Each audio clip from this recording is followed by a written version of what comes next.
Hey guys, welcome to my channel. Today I would like to share with you guys how to reset the screen of your Samsung refrigerator, because sometimes you can see error message or screen is shaking.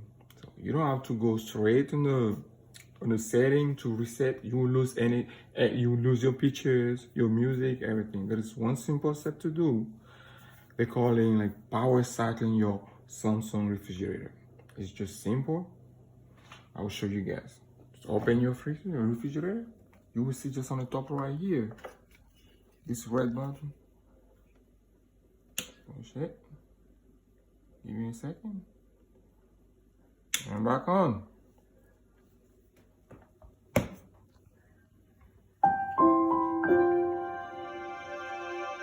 As you guys can see, it's coming back. It's coming back. Just give it a minute.